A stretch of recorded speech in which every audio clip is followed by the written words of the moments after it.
पुण्यकीर्तिः पुण्यलभ्या पुण्यश्रवणकीर्तना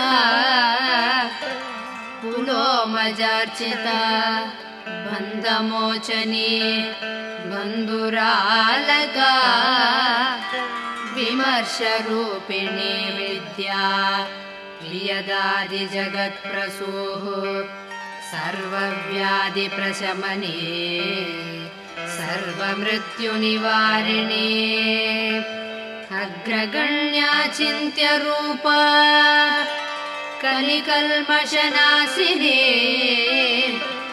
कात्यायनी कालहन्त्री कमलाक्षनिषेविता ताम्बूलपूरितमुखी दाटिमे कुसुमप्रभा मृगाक्षी मोहि